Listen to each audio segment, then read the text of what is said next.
Hello दोस्तों, कैसे हैं सब। मेरा नाम है हिमांशु और मैं स्वागत करता हूं आप सबका आपके अपने चैनल कॉमिक वर्ल्ड पर। तो चलिए दोस्तों, शुरू करते हैं मनोज कॉमिक्स में टोटन सीरीज की पहली कॉमिक्स मैं हूं टोटान का दूसरा भाग।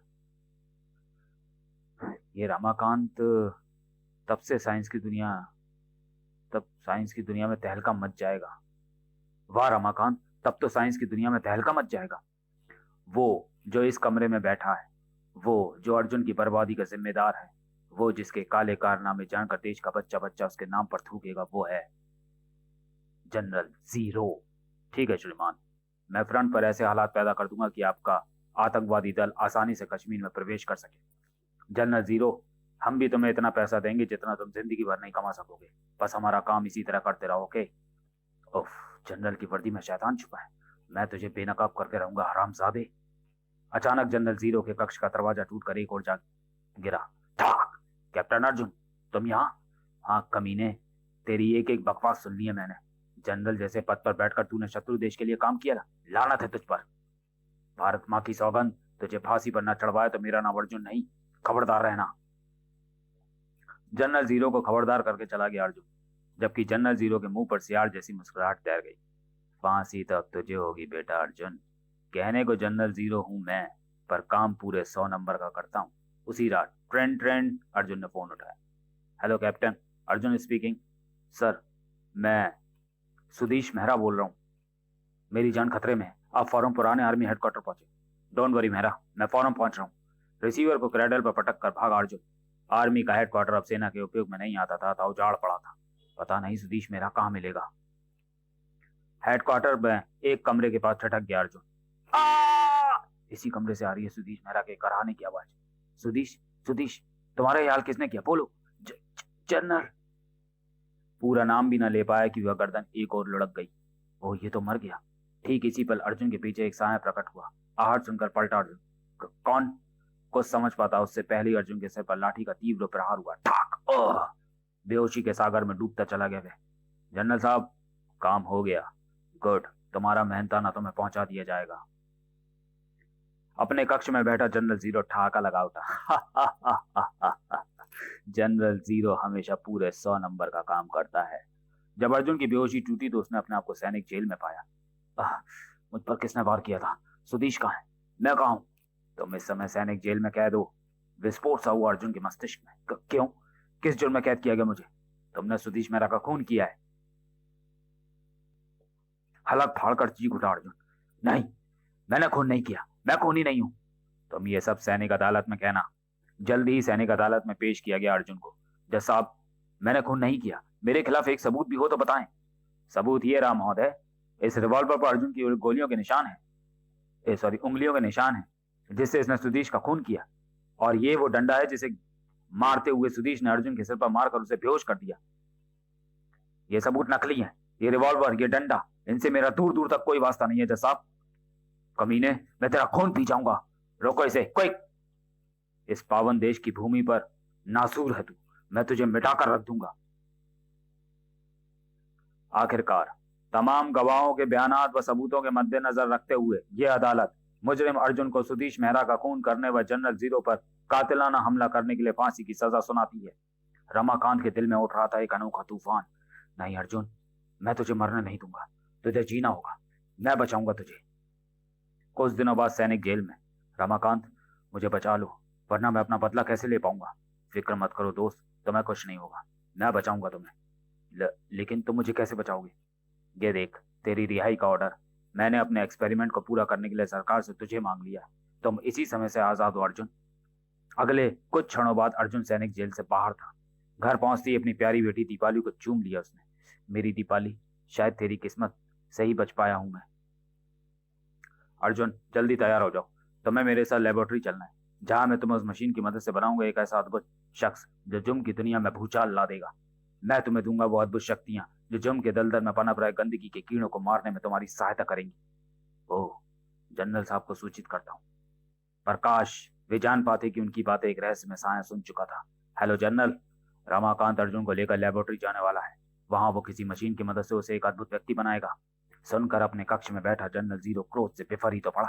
नहीं, ये नहीं हो सकता। पहले तो उस कमीने ने अर्जुन को आजाद करा लिया, अब वह उसे अद्भुत शक्तियां प्रदान करना चाहता है। मैं उस मशीन में ऐसी गड़बड़ करूंगा कि उसे कभी वो अद्भुत शक्तियां हासिल ना हो सके। अपने शैतानी इरादों को कामयाब बनाने के लिए जा पहुंचा वो AWRC की इमारत में, जहां जनरल होने के कारण उसे किसी ने नहीं रोका था। उस विचित्र मशीन वाले कक्ष में पहुंचकर इस मशीन का सारा कंट्रोल पावर सिस्टम बिगाड़ देता हूं मैं, फिर देखूंगा कैसे दे पाएगा वो अर्जुन को अद्भुत शक्तियां। कुछ समय पश्चात जब वो बाहर निकला तो उसके चेहरे पर शैतानियत नाच रही थी। उस मशीन का सारा कंट्रोल पावर सिस्टम गड़बड़ कर दिया मैंने। कहने को जनरल 0 हूं, पर काम पूरे 100 नंबर का करता हूं। कुछ समय पश्चात रमाकांत अर्जुन को लेकर लेबोरेटरी के उसी कक्ष में पहुंचा। देखो अर्जुन, ये है वह मशीन जो मेरी वर्षों की तपस्या का फल है। मेरे पसीने की एक एक बूंद समाई है इसमें। Ramakant, you are really a great scientist. प्रकाश दोनों जान पाते कि उनके साथ कितना बड़ा हादसा घटित होने वाला था। अर्जुन, मशीन में स्थित उस कांच के केबिन में लेटना है तुम्हें। ओके रमाकांत। अर्जुन के केबिन में लेटते ही रमाकांत ने उसका जिस्म कई आधुनिक उपकरणों से लैस कर दिया। अब मैं ये केबिन बंद करने जा रहा हूँ। रमाकांत, मुझे अपनी बेटी दीपाली की बहुत याद आ रही है। तुम जो बनने जा रहे हो वो दीपाली से कहीं ज्यादा महत्वपूर्ण है। आखिरी बार अर्जुन के जहन में 2 नाम गूंजे, जल्लाद, general 0। Best of luck Arjun. फिर मशीन पर स्थित एक लाल बटन दबा दिया उसने। घट। अगले ही पल एक भयानक विस्फोट हुआ और मशीन के परखच्चे उड़ गए, जबकि कांच के केबिन में रखा अर्जुन का जिस्म इस धमाके के साथ ही गायब हो चुका था। रमाकांत की वर्षों की मेहनत एक पल में ही खाक में मिल चुकी थी। नहीं, ये नहीं हो सकता। मेरा दोस्त कहां गया? ये सब क्या हो गया? AWRC की उस इमारत को सेना ने फौरन अपने अधिकार में ले लिया था। पूरी इमारत को सील कर दो। रमाकांत, तुम घर जाओ, काफी थके हुए हो, परेशान हो तुम। Okay commander. लुटा पिटा सा रमाकांत अपने घर पहुंचा। समझ में नहीं आता उस मशीन में ऐसी क्या कमी रह गई थी जो इतना बड़ा हादसा घटित हुआ। सोच विचार में डूबे रमाकांत की नजर दीपाली पर पड़ी तो मन तड़प उठा। ओह गॉड, ये मासूम 2 वर्ष की उम्र में ही अनाथ हो गई। कांपते हाथों से उठा उसने दीपाली को और सीने से लगा लिया। आज से मैं ही इसका सब कुछ हूं। आज से मैं ही तेरा सब कुछ हूं दीपाली। दीपाली मेरी बेटी है, मेरी बेटी। एक दोस्त के दिल में दूसरे दोस्त के प्रति प्यार का कैसा जज्बा था। दोस्ती की ऐसी मिसाल शायद ही देखने को मिले। रमाकांत की वैज्ञानिक उपलब्धियों को देखते हुए सेना ने उन्हें वापस AWRC में रिसर्च के लिए नियुक्त कर दिया। असफलता ही सफलता का प्रवेश द्वार है रमाकांत। तुम दोबारा रिसर्च शुरू करो। इस देश का बच्चा बच्चा तुम्हारे साथ है। आपने मुझ पर विश्वास करके बहुत बड़ा एहसान किया है कमांडर। रमाकांत जुट गया दोबारा रिसर्च करने में। अब उसका लक्ष्य था परमाणु मिसाइल्स। अब मैं ऐसी परमाणु मिसाइल्स तैयार करूंगा जिनका नाम सुनकर ही दुश्मन कांप उठेगा। दिन बीता, महीने बीते, साल पर साल गुजरते चले गए। 1972 की उस दर्दनाक घटना के बाद समय जैसे पंख लगाकर उड़ गया। 20 साल बाद यानी 1992 AWRC की भव्य इमारत में कोई खुशी से नाच रहा था। आज 20 साल की कड़ी मेहनत के बाद मैंने वो परमाणु मिसाइल तैयार कर ली हैं जो हमारे देश की शक्ति को बुलंदियों तक पहुंचा देंगी। 20 साल पहले का रमाकांत 20 साल बाद इस रूप में था। काश आज तुम भी होते अर्जुन, तो मेरी ये खुशी दुगनी हो जाती। Military camp area. दूर दूर तक फैला वो क्षेत्र जहां थल सेना युद्धाभ्यास करती थी, आज पैटर्न टैंकों की गड़गड़ाहट से गूंज रहा था। कारण आज भारतीय सेना युद्धाभ्यास में जुटी थी। सभी जवान ध्यान से सुने। होने को तो यह युद्धाभ्यास है, किंतु तुम्हें यह मानकर चलना है कि तुम में से हर एक सिपाही मोर्चे पर जंग लग रहा है। अटैक! Boom boom. समूचा मिलिट्री कैंप एरिया गोलियों की गड़गड़ाहट व बमों के धमाके से गूंज उठा था। सामने जो चट्टान दिख रही है उसे एक झटके में उड़ाना है। Okay, yes captain. Fire! Patton tank से निकला गोला बूम, चट्टान से जा टकराया। धाम! साथ ही फटी चट्टान के नीचे की धरती और उसमें से निकला प्रकाश का एक गोला। धीरे धीरे प्रकाश का गोला मानव रूप में, उफ, ये क्या चमत्कार है, बदलने लगा। कैसी विलक्षण घटना है ये। और जब प्रकाश का गोला पूरी तरह मानव आकृति में ढला तो सामने खड़ा था वो था टोटान। धरती ते जुल्म को मिटाने आया हूं मैं, वो जो इंसानियत के दुश्मन है। उन्हें इंसानियत का पाठ पढ़ाने आया हूं मैं। नाम पूछ रहे हो मेरा? मैं हूं टोटान। न जाने कौन है। अटैक करो इस पर, कब्र बना डालो इसकी।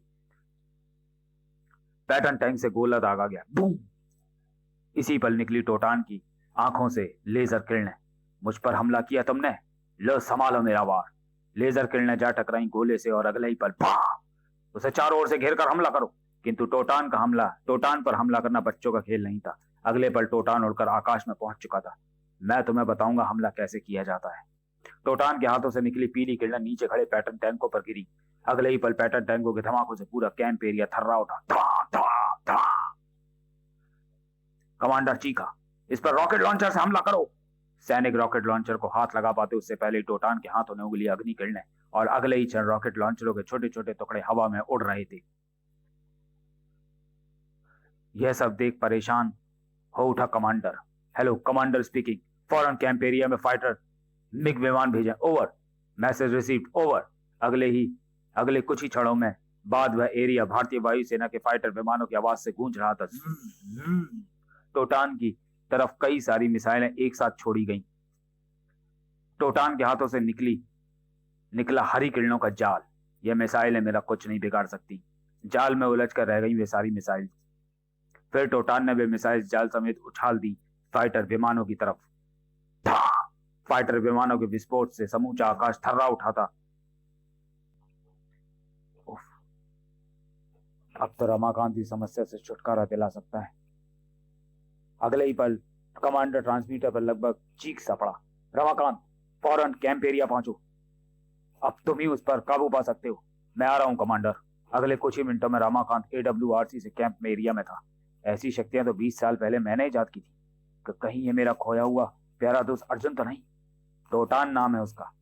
एकाएक टोटान कमांडर की तरफ लपका। शायद उसका इरादा कमांडर को मार डालने का था। बचाओ रमाकांत। लेकिन भारतीय सेना के कमांडर को मार डालना इतना आसान नहीं था। टोटान और कमांडर के बीच दीवार बना खड़ा था रमाकांत।